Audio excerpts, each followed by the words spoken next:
and I believe we are live. All right. So welcome everyone to the public speaking webinar of MEU Strasbourg 2020 edition.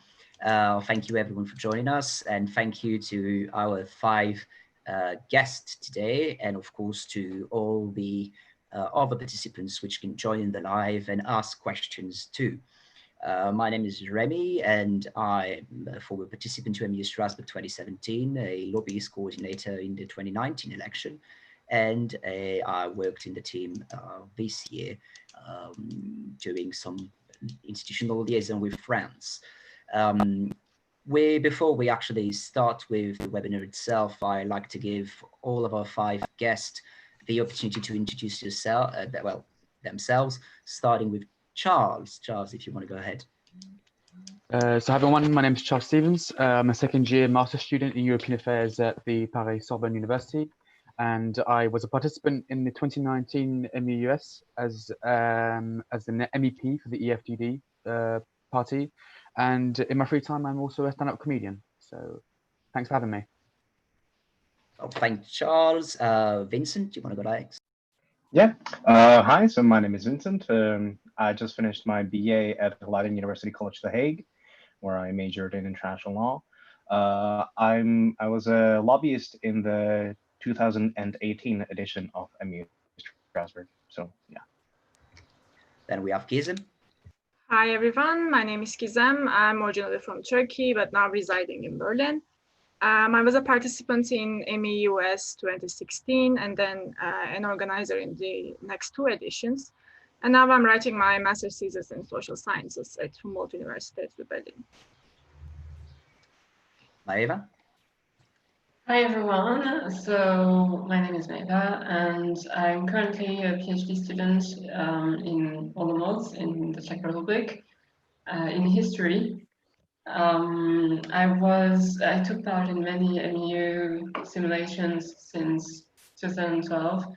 I was a print journalist at MEU Strasbourg 2017, and I'm French, by the way. Is that your way of saying, if you haven't noticed from my accent? I assume it is. And last but not least, we have Lisa. If you want to go ahead. Hi, I'm Lisa. I'm 21. I was a participant in MEU Strasbourg in 2019 as the Minister of Latvia. I'm a bachelor student in political science, and yeah, I'm part of the town council where I live. So I'm from Germany, and I'm in the town council near Munich, and that's why public speaking is really important for me. All right, thank you, Lisa. So without further ado, let's go straight into the thick of it, starting with a lightning round of questions. It's an A or B style of question. So first question, we're speaking standing or sitting? Standing. Yeah, standing as well. I have to sit. Standing. Standing for sure. So everyone is standing except for the interpreter, because that's literally the perk of the job. Yeah, Next question. True. Fast or concise, or long and elaborate? Fast and concise. Yeah, fast and concise when possible. Fast and concise for sure. Fast and concise if possible. Yeah, I would agree. I'm going to be the black sheep on that one. I'd rather be, of course, long and elaborate, because I can't do short sentences. All right. Next, charismatic or methodic? Yeah, I'd go for charismatic. I hate to repeat what Charles is saying all the time, but charismatic as well. Yeah. Methodic, because I don't have any other option. Methodic, definitely. I prefer the first one. So fast and concise. Oh, sorry, charismatic. Charismatic for this. All right. Next, loud and without a mic, or calm and into the mic? Calm into the mic. Yeah, same. Calm and into the mic. Calm and into the mic. Calm and into the mic as well. Yeah, me too. Well, I'm somewhat disappointed in Charles because I was expecting the former populist MVP he was in Strasbourg to say that he would speak loud and don't care for the mic. Well, the thing is that since it's a lightning round, I'm going for my preferred one, but there's a case to make for either answer. So Absolutely, and hopefully we'll have time to make the case. Next, talking about the topic or destroying the opposition. well, since you just mentioned that, I'm going to say destroy the opposition. Well, I will say talking about the topic. Ah, different. Both are super fun from my perspective. So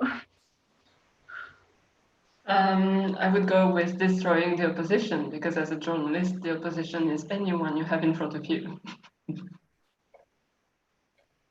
I'd say talking about the topic. And last one, speaking often or rarely. Rarely. Well, rarely as well. rarely, I guess. It depends. It totally depends. Same, rarely.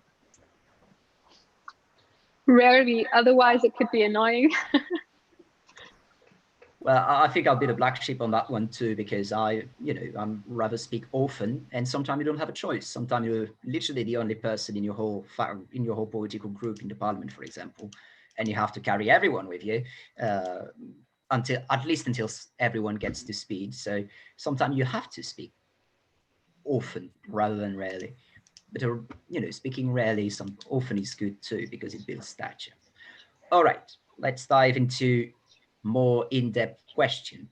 My first question is, could you give us some tips on how you try and get over the stage fright, which is often the case before you start talking in front of a whole audience? And I'll ask the question first. Well, let's ask the question to Lisa first. Well, yeah, I guess that there are two things that you have to remember. First of all, be self-confident. And if you have problems with that right before getting on stage, then I try to imagine a situation where I was really, really proud of myself. And I tried to remember this in my head and the feelings that I had at this time and the emotions that came up. Or maybe to think about a person that always believes in you, and you could imagine what she would say in this situation. Maybe you even have to chance to talk to this person because he or she is in the audience. Don't know, could be. And then, these basic tips like drinking water right before you get to speak. And yeah, just remember what to do and stay focused. And I mean, there is not that much that could go wrong. All right, anyone else want to jump in on that? Yeah. Otherwise, I just point finger. Maeva, go ahead. I fully agree with everything we just said, of course. But I would also add, because stage fright is one thing and anxiety is another. And quite often people think that it's just stress, but sometimes it can be much more important than just stress, that you can calm down with just a few tricks and some routine. So I would suggest, if someone feels really, really scared of it, to simply go to therapy, because that exists, or some training courses. It can be both, it can be whichever, but both exist, and that will help you. Also, maybe theater and comedy and so on. These kind of things can also help a lot. Improvisation, for instance, it will make a lot of that stage fright go away. Vincent? Yeah, I agree with everything that was said, but I think for me, what very much helped me overcome this stage fright was like two things. One was kind of the knowledge that I was given a space to speak. So, nobody is there unwilling to listen to me because, I'm in a place where we can agree that everybody has a place to speak. So I knew, at least to some extent, I'm talking to a friendly audience. So that's always kind of nice and reassuring thought. And then what really helped me was actually to prepare my speeches. I mean, at the beginning, I wrote them all out. And even at the end, you just write some bullet points or something like that. But it always kind of helps me kind of anchor my mind at a place, and it doesn't let me wander and be kind of dragged by this kind of stress of public speaking. So I think those would be my two tips. Anyone want to add something on that one?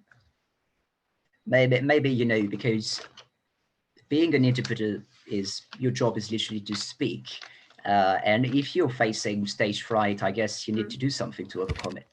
Exactly. I mean, I have to start with saying that I never really gotten over it. So I just, I don't know, I learned how to live with it. I just got used to it over time. So like the water is cold, but you will get used to it once you're in. But if I have to give some tips and tricks, I would probably say like having a cheat sheet would always help me, like with the names and numbers and abbreviations and so on. It would make me feel really confident because I knew that this is where I was going to have some trouble. So it really helped me to have a cheat sheet with me in the booth. And I would also maybe list down like the possible things that might go wrong and like write down my fears and see that they are all super unlikely and I'm not going to cause a catastrophe or anything. Like I just need to downgrade my fears in my mind mentally first. Then it will just reflect in my physical reality as well. And yeah, lastly, maybe I can just say some breathing exercises, like relaxation techniques, muscle or mental relaxation, or even simply prayers, like whatever would work for you, whatever would help your mind take things off. So yeah, that would be it. Yeah, well, yeah, as you said, sometimes just lowering your own expectations is a good way to calm yourself down. Remember yourself that you're not making a speech in front of the actual United Nations or the actual European Parliament, Yeah, or whatever exactly. big congregation. It's just a simulation. We need to remember this. Yeah. I understand, because we have a few participants with us here on Zoom. I understand Piero Manuel had something he might want to share on this. So if you want, you can turn on your mic and intervene. Just, we have a chat on the side. Make sure, if you're just a participant here, make sure to ask on the chat if you want to share something, and of course you'll be recognized. So Piero Manuel, if you had something to say. Yes, sure. Sorry, may you just repeat the question, please? Yes, it was giving some tips on how to overcome stage fright. Because I don't really understand the question, to be honest. My English is not that. What do you mean by stage fright? So let me reformulate it for you in a way that's maybe more French friendly. Thank you. Are you scared before you speak, and how do you get beyond that fear? I found something which is quite useful on me, which is this how to say that, when you like that and you blow like that. I don't know, like respiration. So inhale, exhale. Exactly. Breathing exercises. And I was quite surprised about how powerful it is. Like, for instance, you know that you are going to be in a stressful situation. You inhale and you do that like 3 or 5 times slowly, and it's really helpful to be focused in the present and not to think about, okay, it's not going to go well and stuff. Well, yeah, that's actually a tip I give to people who are about to speak for the first time and are very stressed about it. It's like, when you get the floor and it's your time to speak, it's your time. no one's going to rush you. Everyone's going to wait for you to speak. So take the time you need to clear your mind, to get your thoughts in order, and then speak when you feel like you're confident to do it. All right. I actually think that was. No, go ahead, Charles. I thought that what everyone said was great, and I do agree with you, Pierre Manuel, about the breathing exercises, and that's exactly what I do when I speak. I think it's important beforehand, if you can, to warm up and get to warm up the parts of your face that are going to speak. If you can warm up your tongue and your lips and stuff like that, and I'd be happy to share some exercises if you'd like. And I like this technique that I call to zone in and zone out. So you get into the zone by just breathing in and then breathe out just before you speak. I think it's a great technique because I think it's a bad idea to let it take you by surprise and to just open your eyes and you're there and you're like, oh no, now I've got to speak, and it's quite nerve-wracking and you panic. I think it's just, you just take it slowly, take a deep breath before you speak, and then you can zone out in the sense that you can choose to forget that there are people there and just stare at neutral spots in the room, so that people get the impression that you're still talking to them, but you take away that factor that's a bit more nerve-wracking, that's the look of other people. That'll be my 2 cents. Thank you, Charles.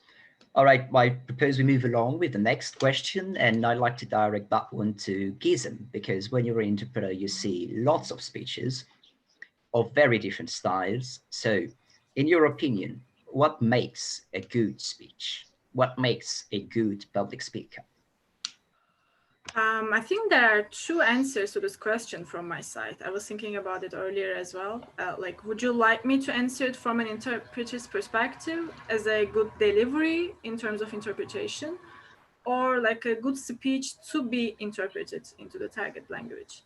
Well, I think it would be interesting, to tell what you consider a good speech. Like if you go to any kind of meeting and you're just in the audience and listening.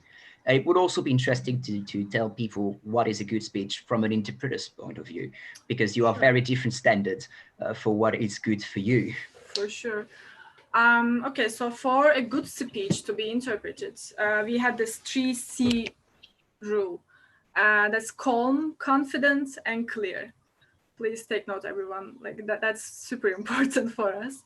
It has to be clear, and that would be the best if you're confident in what you're saying, so that you don't really stray from your own intentions, from your own point of view. That would make everything more clear and more in place for us, which is super important and super helpful. And maybe from the interpreter's perspective, a good delivery, like a good production would, in my humble opinion, include like a powerful voice, which would convey confidence to the audience. I know it goes both ways. You have to be confident to be able to sound powerful, and the other way around. But I would really suggest avoiding a squeaky voice, trembling, unsure, not confident. That really basically kills your entire confidence, and that's really something that we need to avoid. And also we have to keep the speech short and concise, because we also have to keep the audience interested and even entertained at times. So that's also really important to keep track of it. And also maybe in the unfortunate case of the speaker, stuttering, mumbling, raging, ranting about anything, which happens quite often, actually, especially in political contexts or such meetings, we just should not mimic it. And we also need to keep track of the intention, the actual intention of the speaker, and we should try our best to communicate the message. Because at the end of the day, we are a communication specialist, and no matter how tempting it is to mimic the rant and raging, we should avoid doing that at all costs, for sure. Yeah, that's something I always admired, the ability of interpreters to remain very calm, where even when interpreting a fiery speech. Yeah, it can be super hard.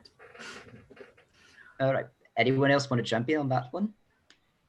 what makes a good public speaker and what makes a good speech.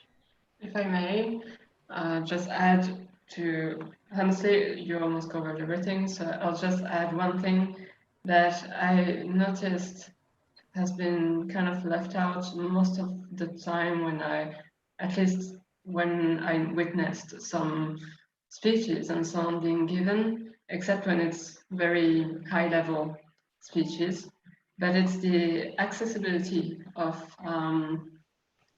what you're saying, what you're talking about, especially from the academic experience I have. Very often the speech is not accessible for people with hearing problems or any other issues or disabilities. So for me, a good speaker is someone who can relate to the audience, knowing the audience. So understanding what it means for the audience to listen to this speech and relate, not just in the way of, oh, I know my audience because I know what topics they care about, but also I know my audience because I know what I need to say and what other tools I need to use if I need to use other tools. And that's very important, especially when you're speaking in a framework that is not easily made accessible. Like, for instance, if you're at the European Parliament, everything is meant for that. So you shouldn't need to do too much. But if you're in another venue that is maybe less prepared for that kind of situations, it's important as a speaker to stand up and ask even before this should be done this way and so on. My speech should have slides or, you know, available online or whatever. So yeah. All right, thank you, Meg. So let's move along. Let's move on to the next question. My next question is, do you have a style of speaking? I think for that one, I just go around everyone in the same order as we did before. So everyone gets a chance to explain if they have a style and if they do, what it is. So Charles. Very expressive, very expressive. So I think that in both cases where I've experienced in public speaking, in the MEU that I did, I was a far right member, and in that case, it was just shouting at people and just saying a lot of popular stuff and being very expressive with my hands. And in the end, it was a lot of hot air. Well, it was intentionally, well, to answer the question before, a good speaker actually goes to the point and knows what the person is talking. You know what you're talking about, because sometimes you hear speeches where you're like, what are you saying? And I think that that was my style as a far right MEP. So that's what I would say. Fiery and expressive. Vincent. Yeah, I think on my end, especially, well, okay, in the MEU context, I was a lobbyist, and I was lobbying for this gray eminence of internet giants such as Google and the like. So I tried to be very kind of neutral, kind of calm and collected, and that came very natural to me. I think, like, overall, I think that's my style. I believe that there's definitely place for, you know, passion and deep emotion in speeches. But I think people sometimes overuse it and gets like a little bit overdone. And so I would rather keep those for, you know, for outside the speech and then for like a personal kind of talking session. So I think overall public speaking, collected. But you know, I think there is this kind of idea of like confidence that you believe in what you're saying, because if you don't have that, then you know you aren't genuine. So I think there's this balance to be struck in between that. Calm and collected as well, as much as possible, but it is not always depending on my own situation, so it depends. I do my best. That's my style. Well, there was the term methodic earlier, and I would use that basically because given what I mostly do, so it's speaking within the classroom mostly, I have to be methodic. I have to have a plan and go through the plan. I also have to take into account what's going on, so interactive and methodic, I would say. Yes, I do have a style of speaking, I'd say. First of all, I try to speak very slowly, so everyone has the chance to understand what I'm saying. And I try to use a quite easy language, depends on the topic, but yeah. And then, well, I always want to be creative. So for me, the number one goal is to catch the listeners and to just gain their attention. And yeah, the best way to do this is to find a good start for the speech. So imagine the situation that you have the chance to go on stage now, and yeah, everything's done. And then you are there in front of the public and everyone's looking at you. Oh, who is she? How's she looking? Do I like her? And you have to just, yeah, capture this and find a good start, whether it's a quote or a story or kind of a joke, I don't know, just to catch the listener's attention. Well, thank you, everyone. I just say, because just like Maeva, I often have to speak in front of classrooms. And one thing that this job has taught me is that you actually need to be able to vary the way you speak and to vary your style of speech. And it's very good to, have your own style in which you're very confident, because that's your fallback line if you ever have a doubt or if you ever face any difficulties. But you also always need to account for which kind of public you're speaking to, what's the overall mood of the room you're speaking to. So you also need to be able, to switch gears just as you would in a car, and to adapt to the speed, adapt to the style of debate that's taking place. And that's why I want to ask this question, because people, tend to have a very specific way of speaking, and oftentimes the fact breaking this routine of the way you speak is actually something that's going to make people raise an ear and pay attention to what you're saying even more, because they sense that something is different. And that brings me to my next question, which is something that some people do all the time and some people never do. Quotes. How often do you use quotes in your speeches? And if you do use quotes, how do you come up with it? Because not everyone has this perfect memory that you can remember a full book over the time of a few seconds. So I want to ask this question. Well, I want to ask this question to Vincent first.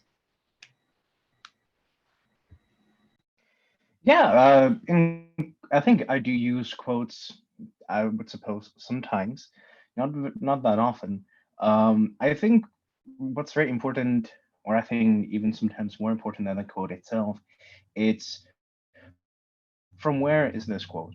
Because I think the way you use the quote is very important. Are you trying to evoke, some sort of a feeling with the other person, or are you trying to refer to a higher authority, or well, why are you quoting something if you could be saying it yourself?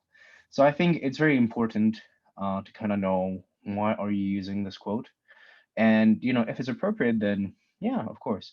I think with quotes, it's very important to get it right. So if I don't have a perfect memory, then I usually write down the quotes I want to use.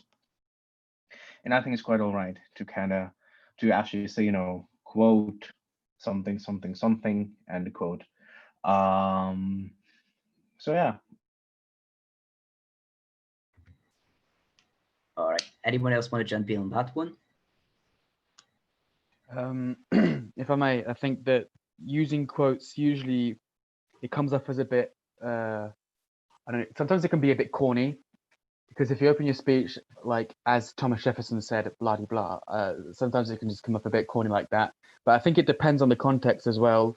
I think it's really interesting to include a quote if you're doing a written speech, because it can make it a bit more interesting. And as Vincent said, you can refer to a high authority if that's your aim. But it's difficult to have quotes on hand when you're doing an off-the-cuff speech.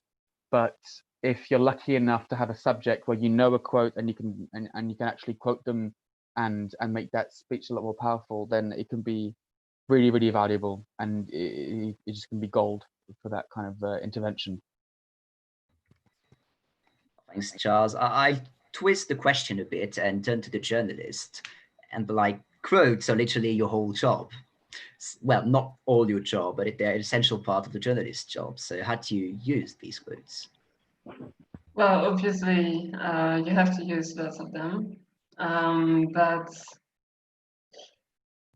usually when I was using as a journalist those quotes, it was to ask for more information about something that was said during a session or even during coffee breaks and so on. Usually when a journalist quotes, if you end up facing a journalist quoting what you said, the main problem is that the journalist wants something from you about that. And so when, as a journalist, you're quoting someone, you have to quote the exact word, the exact wording, really word by word, because if you change a little bit, they're going to escape from the question you're asking. So you have to be very precise, and this is very close to even what I'm doing now. When you're teaching, you have to really quote specifically word by word and not make any mistake if possible.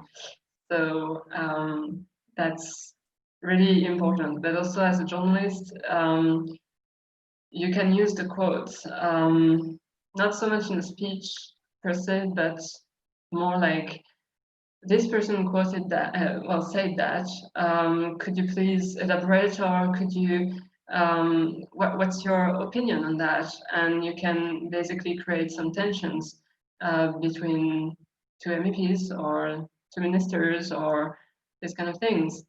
You can twist a bit the quote in a way by adding some context, but never changing the quote itself. But yeah, that's about it in terms of speaking. Then you have to be careful to really remember all the quotes, note down everything properly so that you can use it afterwards. Yeah, it's a job where you can't make any mistake. All right, Yeah. I'm moving on to my next question. I'll start with Charles for that one. Do you write out your speeches in advance and then you just read them? Or, do you try and memorize them? Do you speak with just a few bullet points that you hastily put down on a piece of paper? Or just go ahead and wing the whole thing? So you said you wanted to start with me? Yes.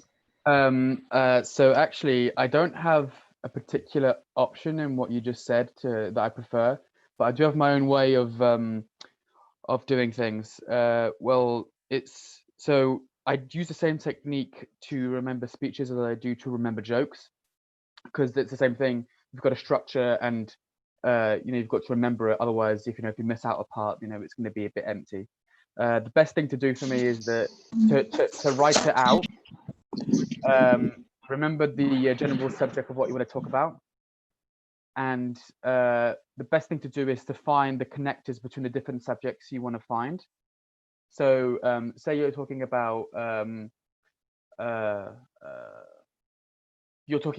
part of the legislation you're talking about, and then you're going on to another part, different subjects. You should rely on the connector between the two, like a word such as however or nevertheless, and then use that as a keyword to move on to the next part.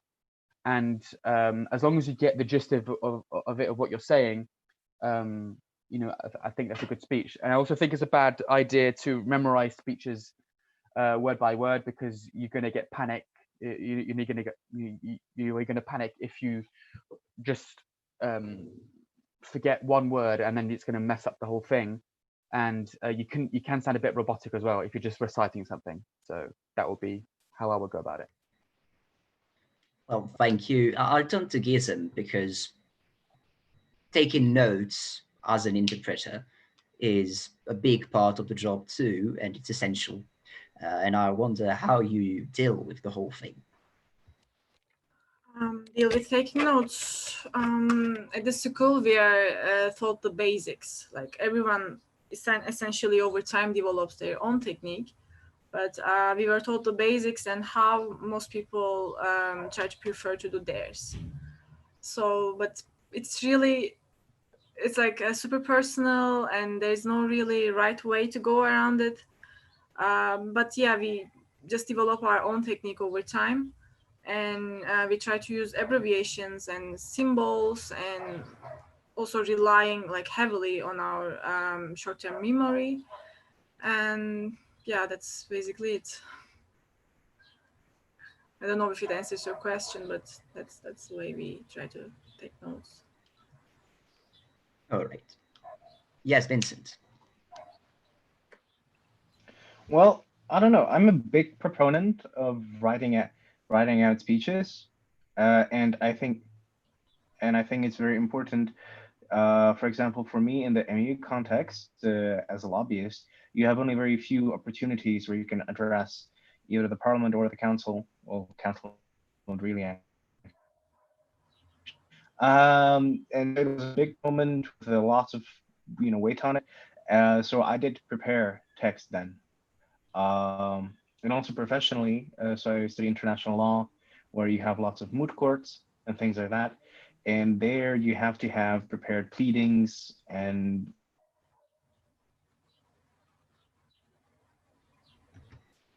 It appears we lost Vincent to shaky connection. Okay, we'll go back to him when he goes back fully online, and I'll try and filibuster in the meantime to see if he's back soon.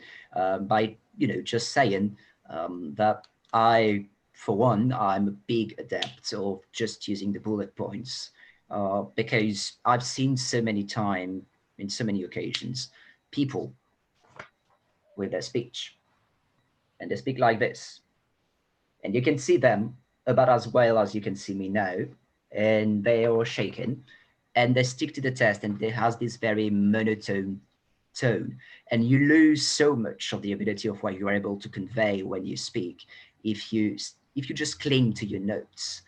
So it's something that people most of the time have to learn with time and experience in public speaking, how to disconnect yourself from the note. And as Charles said first, what's essential at the end of the day is the ability to follow a logic path and connect the dots in your speeches, so people can see the idea and they can follow through. And that's really the essential part. And once you're confident that you're able to do that and move your argument forward, then there's no reason, to cling to a specific wording or specific formulation or a specific word even with your speech. And that's something, because we have quite a few participants here, advice for the first conference you would do: prepare an opening speech because you have the opportunity to give one, but make sure not to read it when you actually have to give it, because it's the first speech, it's the one that establishes you in the simulation, and it's very important, I think, that you show your ability to start playing the role and embodying your character, and for that you need to get away from your notes. It seems Vincent is going back online, and I'm not sure if he can speak already. But in the meantime, Vincent, so you were saying, I've been trying to fill the time. So go ahead. My apologies. Yes. I was just wanted to do a point on written speeches, because I was a lobbyist in MU Strasbourg, and there you actually have only very few opportunities to talk. And so it's a very big moment, and you have quite some time to talk as well. So there I had a very much prepared text. Similarly, so I study international law and I do moot courts. And there you also have written pleadings that take, then you then deliver and it takes 10, 15 minutes even. And so then it is, in those occasions, I did actually like memorize my speeches. But I think it's important to mention that, as Charles did, you shouldn't do it like word for word. You should be able to play around with a sentence or move one sentence after another to kind of keep it in your head. So I think there's definitely places to write out your speeches and to kind of memorize them. But yes, you shouldn't be very too robotic about it. And you should be then flexible enough to kind of work around any problems you might have. All right. I'll move to my next question. I direct this question to Lisa. Because, well, as she said when introducing herself, she's on her city council. And sometime in this kind of situation, you're dealing with a lot of topics and a lot of different files that you need to know about. And you don't always have the time to learn about everything. And sometimes you need to go full improvisation to deliver a speech, I think. How do you deal with this, Lisa? How are you able to speak on a topic where sometimes you may not know very much, if anything at all? Well, I guess I'm quite good at that because also in the situations when I really know what I want to say, I try to speak free. So yeah, it's not that different. If I don't have any idea of the topic, I try to speak while I'm thinking, and that's a quite tricky one. Yeah. Well, I don't know if this is a good quality, but you always find something to say. And if it's just giving a definition until you have an idea what to do next. So you have the time, you don't have to hurry up. So there's always a solution. You just have to believe in yourself. All right, believing in yourself, always an important point. I think I'll move on to the next question, which is about body language. And what simple thing, what do you do with your hands when you speak? Because you can't just put them in your pockets. So Vincent, maybe if you want to go and give some advice. Yep, thank you for the question. With hands, I think it's important to decide on like what are you doing. I know. I think if you use gestures, then you should kind of be committed and you should be considerate about the gestures you're using. But I think it's also perfectly fine to just keep them, on the lectern, on the stand, or you just have them in a natural position. I think it's much more trickier in online context because then you only have a certain kind of frame where you fit.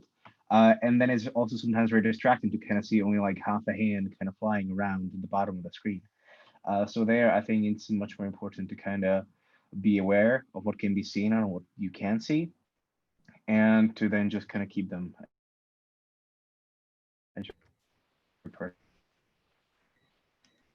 It seems like we're losing Vincent again. No, he's back. All right. Sorry. Where did you catch what I said, or? Maybe if you could repeat your last sentence so everyone gets it. Apologies. Yes. So especially in online settings, you have to be mindful of what the camera can see, and so you don't have only half a gesture flying in the corner of the screen, and to then firmly commit to either having them visible or at the screen. All right. Thank you. I think that's, it's always an interesting question what to do with your body when you're talking. And I know that's a big part of the whole apprehension of many people when they want to speak, because you don't always know how to behave when you do that. So reflecting on what you do with your own body when you speak is part of the exercise of public speaking. And at the same time, sometimes people do very surprising things when they speak. So I wanted to ask and Maeva, what is the most surprising speech you ever witnessed? Well, in terms of MEU experience, just really sticking to the MEU experience, and then I will talk about outside of MEU. But I remember there was a speech at MEU Strasbourg. I don't remember the name of the guy, but I know that at the end he was furious because someone was trying to tell him to stop talking and he just walked away. And this links a bit with the previous question, and basically that's a good way, I think, to use body language. It's a very extreme way, maybe, but it makes the speech, well, maybe you don't remember everything that the speech was about. Like, I can't even tell you what it was about exactly right now, but I can tell you that I remember that speech in general, and I remember this person especially. And I'm like, yeah, that was a surprising speech because I did not expect any of it to end like this. So that's a good surprise, let's say. In terms of outside MEU simulations, honestly, I would say almost any speech by Ricky Gervais, but especially the one he did this year for the Golden Globes. I did not expect him to go that far into criticism, political criticism. He was very engaged and it was very on point each time. Many people didn't like it because the topics were really divisive, let's say sometimes. But this was a surprising speech because of the setting, because you expect the person to be slightly more measured in what they say because of political correctness and so on. So two examples that show that the speech itself, the content itself is very important, sure, but what you do with it and where you're speaking and your audience makes the whole speech, that's what makes the whole speech memorable and surprising and efficient. If you manage to match all of this or actually mismatch some of those things sometimes, then you will have a surprising speech in a good way and maybe sometimes in a negative way, but I would say rather in a good way. So it's about content and it's about context Exactly. at the same time, and Exactly. defying expectations. Exactly, always. Always surprise your audience, isn't it? All right. Is there anyone else who want to share another example of a very surprising speech they witnessed? I've seen a few stand-up performances that went wrong. No, I think the Ricky Gervais example is a good one, but I think one of the most surprising ones that I saw was this guy. I know stand-up has nothing to do with MEU, but I think some things can apply. There was this one guy, he got up on stage and he took the mic and he said, I'm gonna do racist jokes, and he just went and did 5 minutes of racist jokes, and it was the most surprising thing I've ever seen. I think it was even worse than some of the stuff that Ricky Gervais said. But I think that what was laudable about what he did, not the racist jokes, but about just how he took it, he owned it. Kind of, he owned the way he spoke.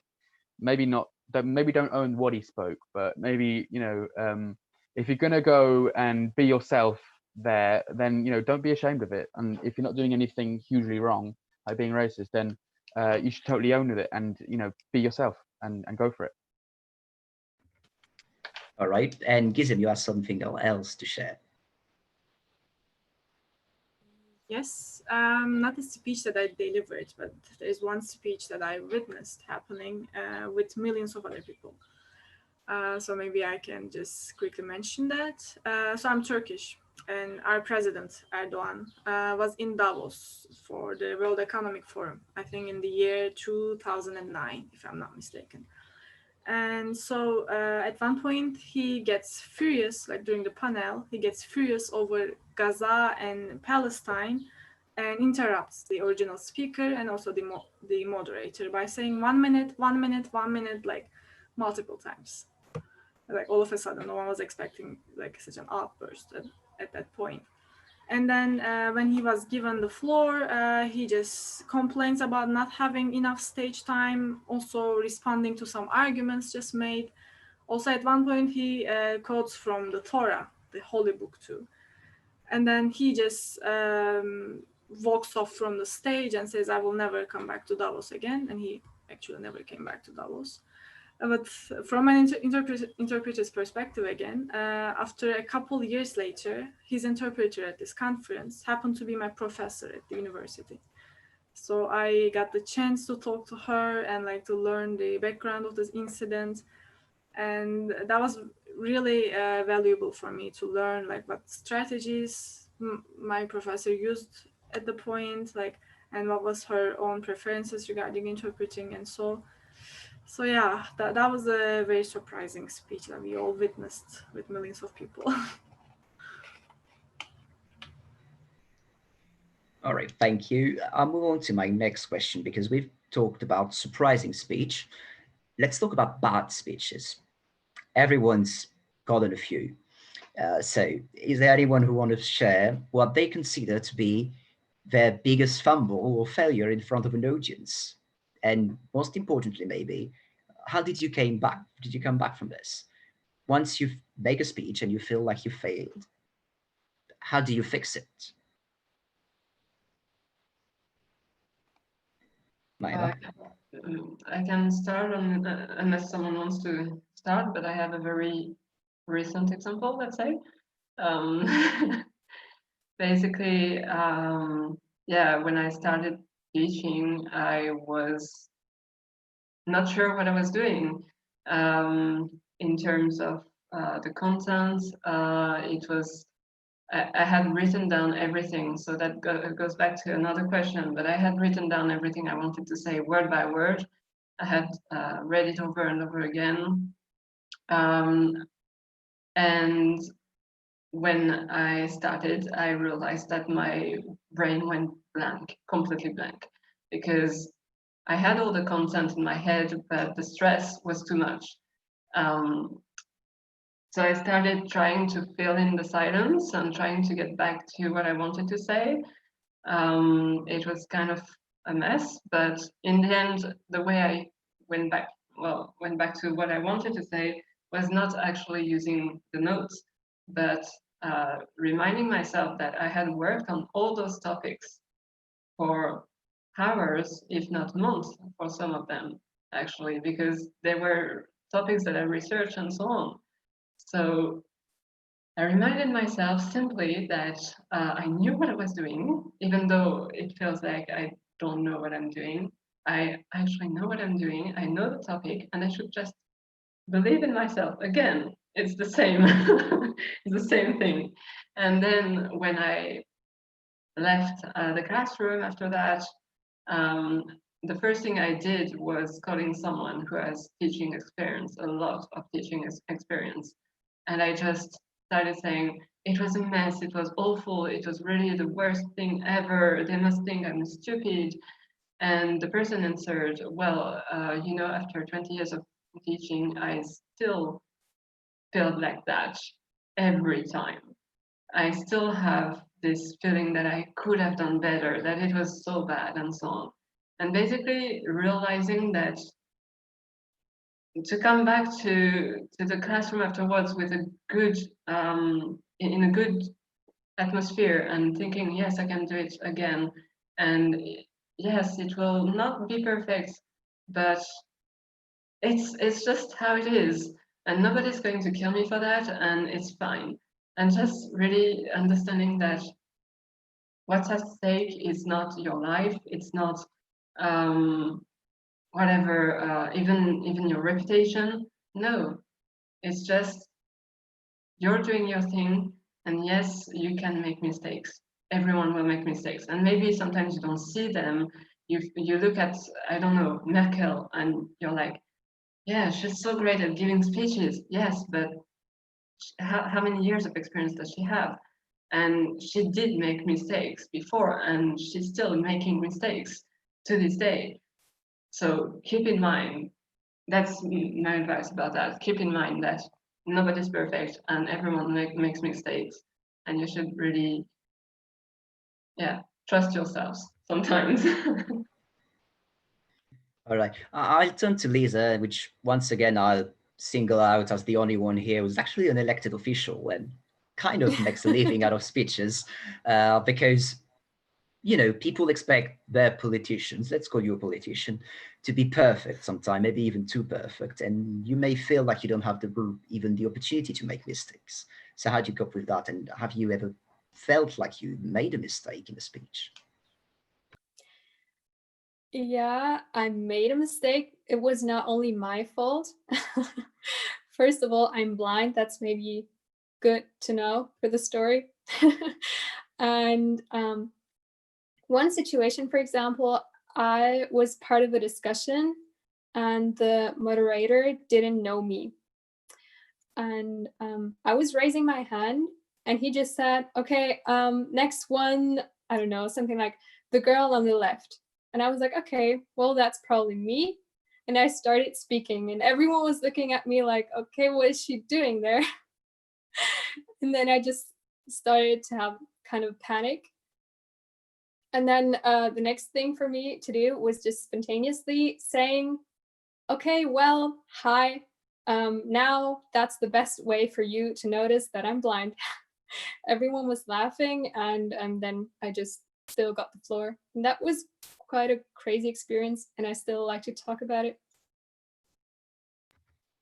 Yes, a good joke is always good, and thanks for providing me with the perfect transition to my next question, which is actually about the funniest speech you ever see. You ever saw. Is that I love everyone to share, even if very briefly, one example of a speech that made you laugh, or an example of a speech that you gave, which, on second thoughts, really was just comical. Anyone want to go first? Anyone has a memory of something like this? Everyone is thinking right now.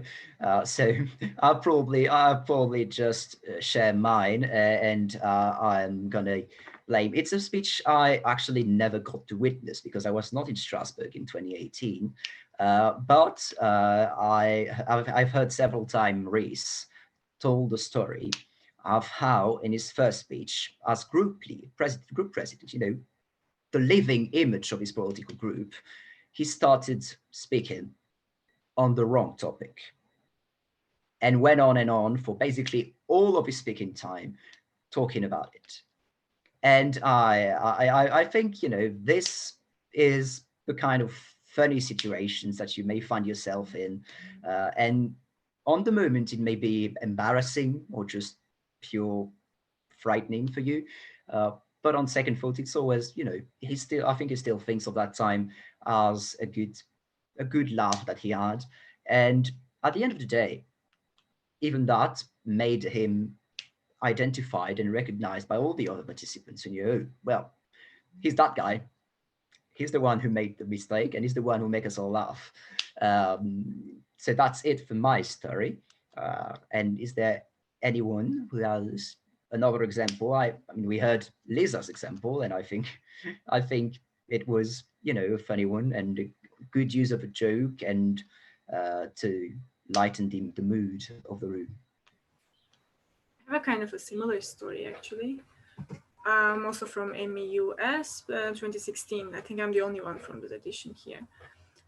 So we had one MEP, I don't remember his party, but he was originally from Greece and he just liked talking in Greek. Like that was a right, that's always a right given to all the participants that they can speak in their own language, and like we all are super tolerant of this and we all even encourage and embrace this diversity so that we can do our jobs. But he just went on and he was super insistent on speaking Greek throughout the conference. He could go on forever and he liked pretending to be like really rhetorical, and he was using too many quotes, and he was using like an almost ancient Greek-like language, which made everything quite hard, but also funny, even hilarious for us interpreters. And he just wanted to give a proper ancient speech, as if he was in Agora with all those philosophers and great thinkers. Like, he didn't even care if anyone was listening to him, or if he even made sense in English after all these relays and interpretations. But he just went on and on. But at the end of the week, everyone knew him. I think even the next year, when the 2017 edition was still talking about him, when I was there at least, he really left an impression on everyone, especially on interpreters, but also everyone else. Like, he's such a memorable character. Definitely. Yes. Imagine making a speech in Latin. Yeah. Don't do that at MUS, because I'm pretty sure you won't find an interpreter in any booth that's actually able to interpret in Latin. But imagine making a speech in Latin. And I move to my next question, which I want to ask you about maybe the most stressful situation you ever found yourself in when having to deliver a speech, and biggest, most terrifying moment. I like to start. Well, I want to start with Maeva on that one. Well, I was thinking about it. I have so many examples, actually, I don't know. It's always very stressful for me. But yeah, maybe the most stressful was actually at MU Strasbourg, because I thought to myself, yes, but you're just a print journalist, come on, it'll be fine. You won't have to speak in front of everyone. And then I realized, actually, you have to ask questions, and they put you in the first rank. And and it's like you're in the middle of the room and you have to speak. And basically, yeah, the first time I had to speak in that microphone, I was really not feeling good at all about this. And yeah, and also when I tried to speak, because we were told to try to use our native language so that the interpreters would get some work to do and so on. And I tried to speak in French, and I remember it was awful. I could not come up with a proper sentence. And this made the whole situation even worse. And honestly, I was shaking. And my voice, I think, was shaking.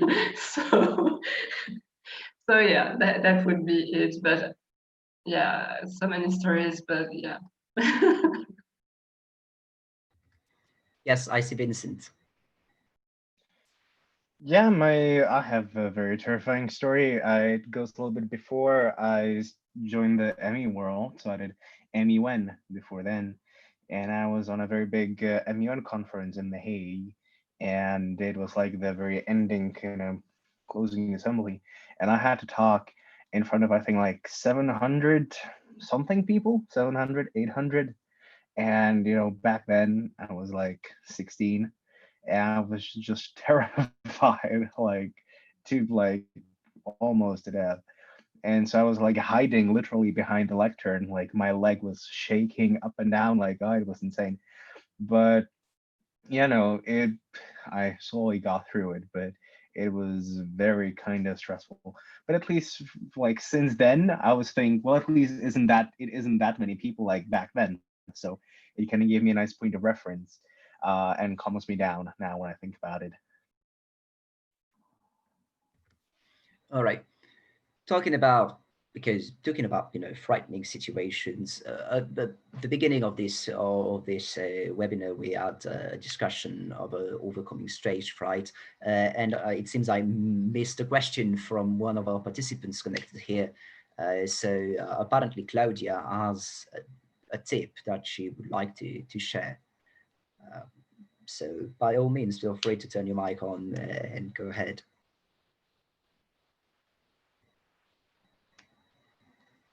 Well, hopefully so. Yes. You talking to me? Absolutely. Sorry, I was trying to connect.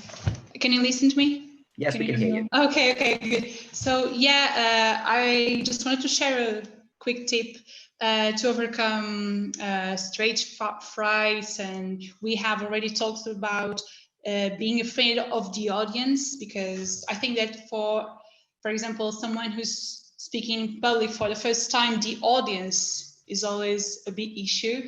So one tip that someone shared with me a long time ago is don't picture the audience as monsters. So do this mental exercise of picturing the audience naked. So picture everyone naked, and this way, I think you don't picture the audience, as I said, as monsters that are going to eat you alive, but as human beings. So picture them naked, and I think in your head, the situation can be funnier, and I don't know. I think it's a good way to try and overcome being afraid of speaking in public, and that's it. Well, I think I know who gave you this tip, because but that's probably your grandmother, because my very own grandmother gave me the very same advice a few years ago, when I was absolutely unable to speak in front of more than 2 people.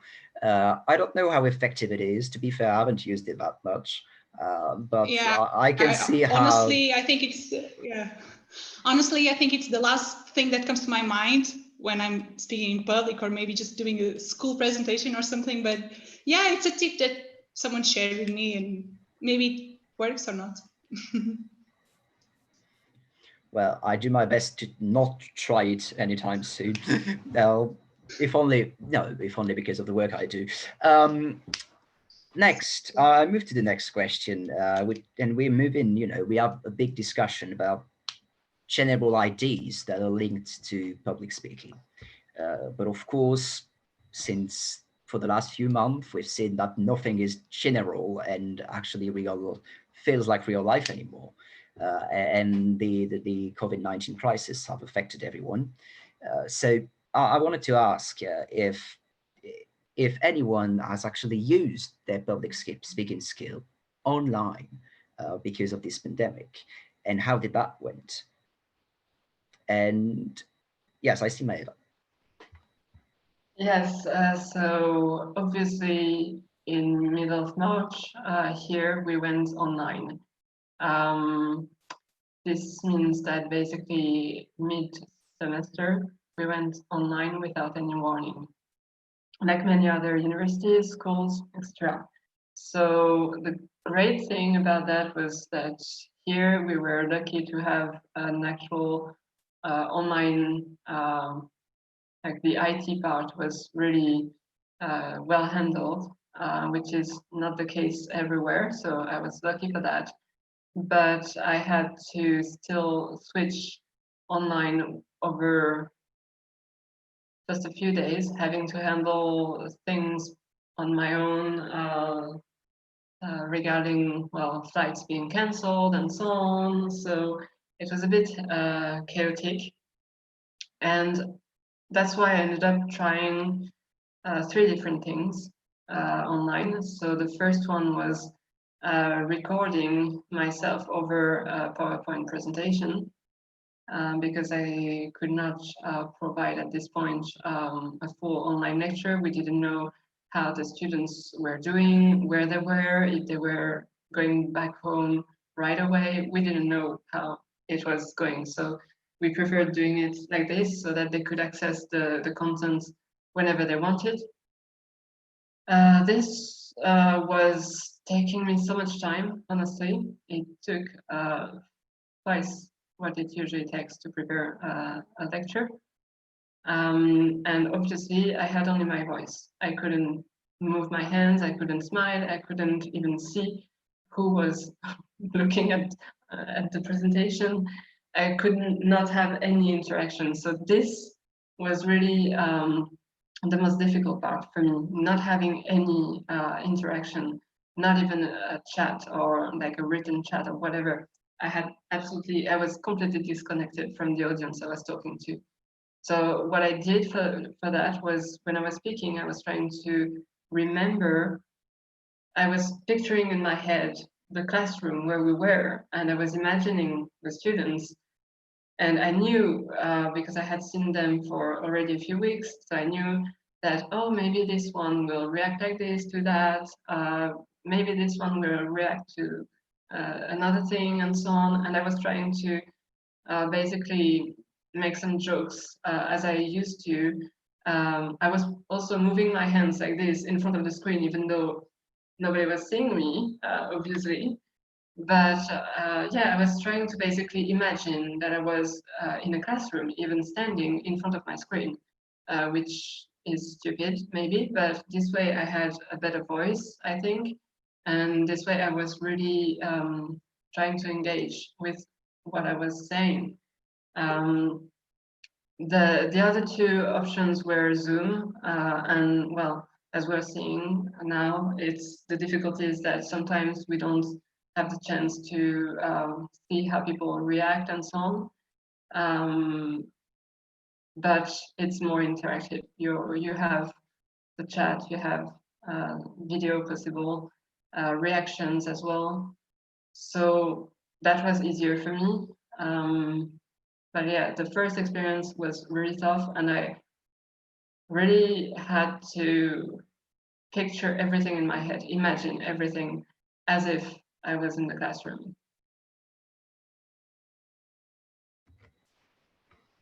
All right, thank you, Maeva. Do we have anyone else who has had the chance to use on this kind of online setups to talk during this pandemic? Yes, Vincent.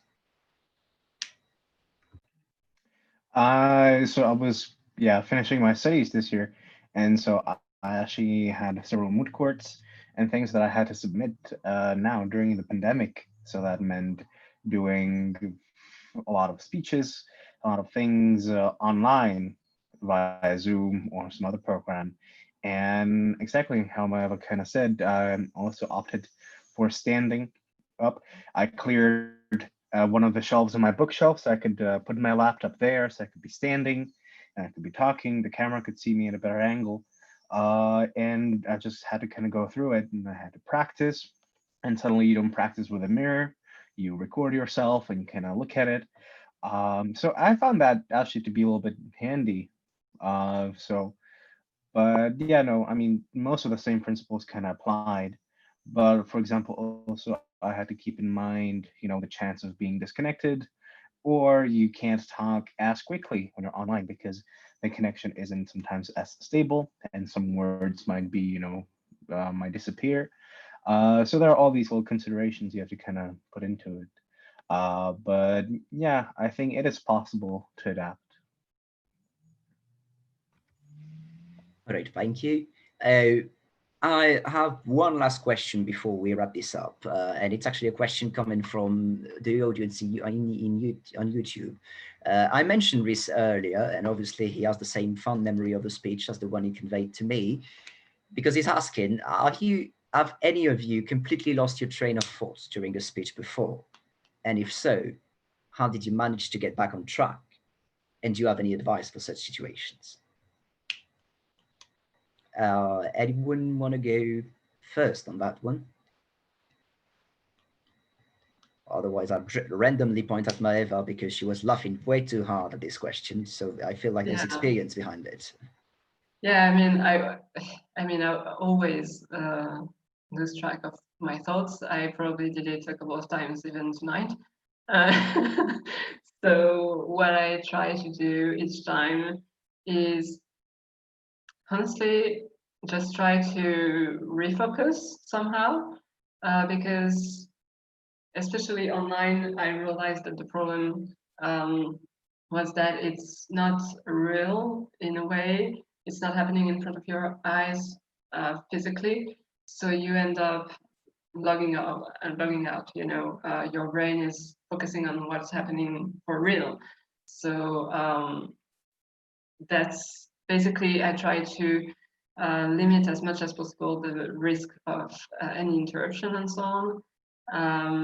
But outside the online world, when I'm actually in a classroom or at a conference,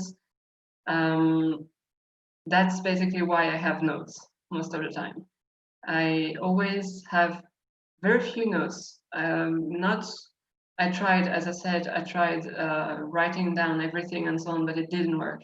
I tried all sorts of things, and I found out that the best way for me was to just have the plan, the whole plan of what I want to say, with reasons why I want to say that. Not even the actual content, but to remember when I was preparing for the speech or the lecture, just remembering why I thought this was a good idea. And as you said, I think Remy, you said that, like how does it link to the next one? And this way, you number that, you have some different papers, you number that, and you try to also time it if you can.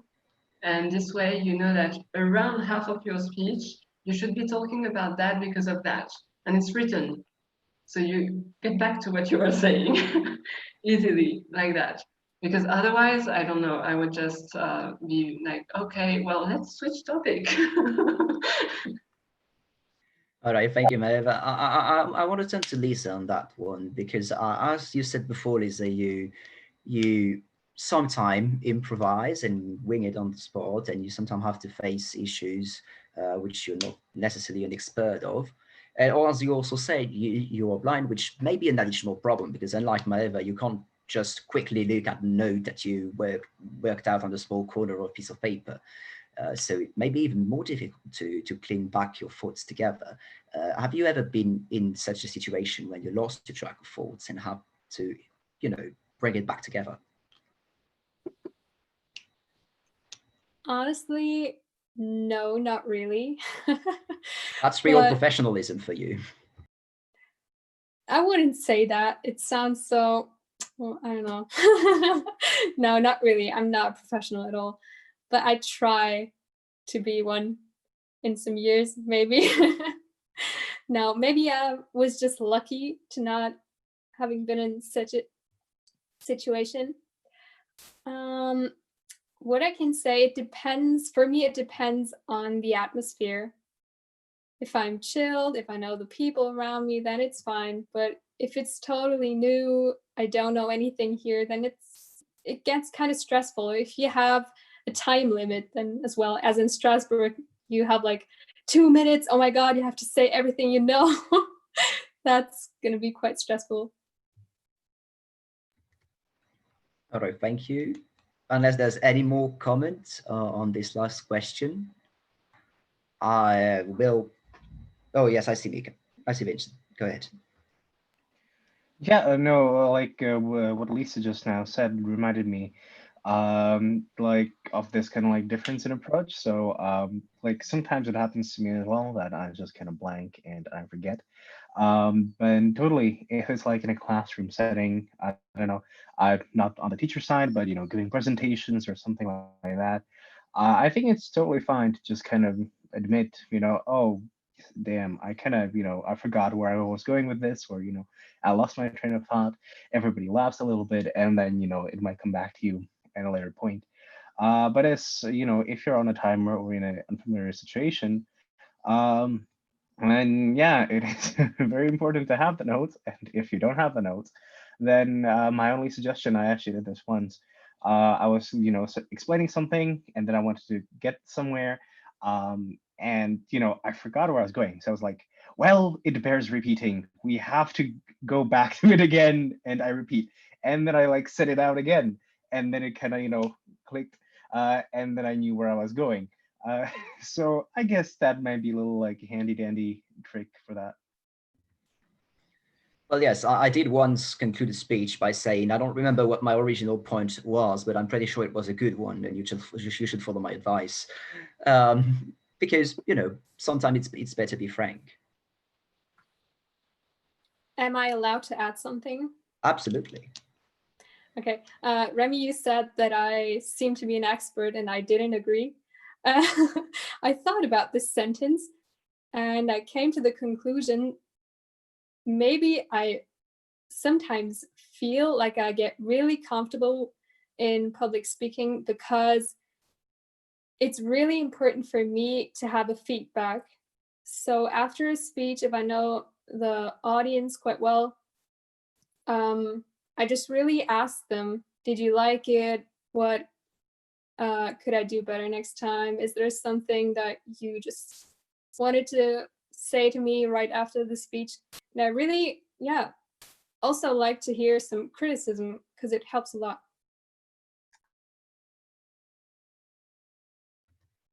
All right. Thank you. Thank you very much, Lisa. Then again, unless maybe Gizem want to add something, all right. Anyway, in that case, Can you hear me? yes, go ahead. Sorry.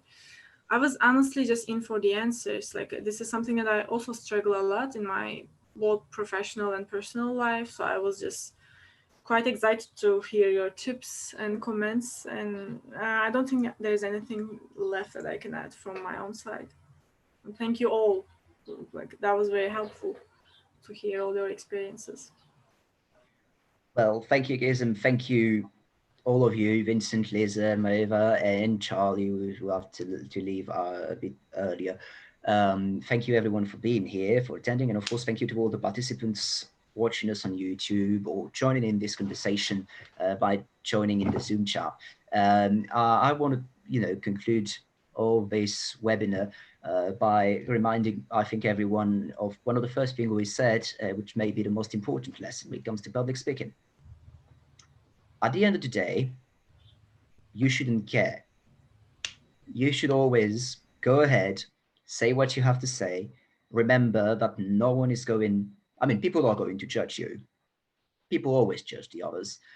But what is important at the end of the day is how you judge yourself. And if you're happy with what you said, if you're happy with the opportunity you had, if you're happy with how you challenge yourself, and if you're happy with how much you enjoyed the thing. And if if you don't, well, then try again, because next time may be better, and next time may be even better. And everyone has to learn. Everyone has a different learning curve. But at the end of the day, there is no natural born perfect speaker. Everyone who's a good speaker learned it somewhere. And most of the time, it's through repeating, rinse and repeat. All right, I think we'll leave you all there. Thank you again for attending. And I also would like to remind all of you that there is another panel taking place on the 18th of July at 6 in the afternoon, so 18 Central European Summertime, where we'll be talking about sustainable mobility with Jimmy, our very own DG for this year's edition of MU Strasbourg. And he will be moderating the panel along with a few stakeholders, including some from the German car industry, from Euroelectric, and a few climate activists. So lots of different points of view represented on a very important topic that people keep on talking about. And hopefully, I hope you found this webinar as important and interesting as I did, for one thing, and you appreciated all the comments given by all our speakers today. We'll leave you there. Enjoy the rest of your evening, and we'll see you around.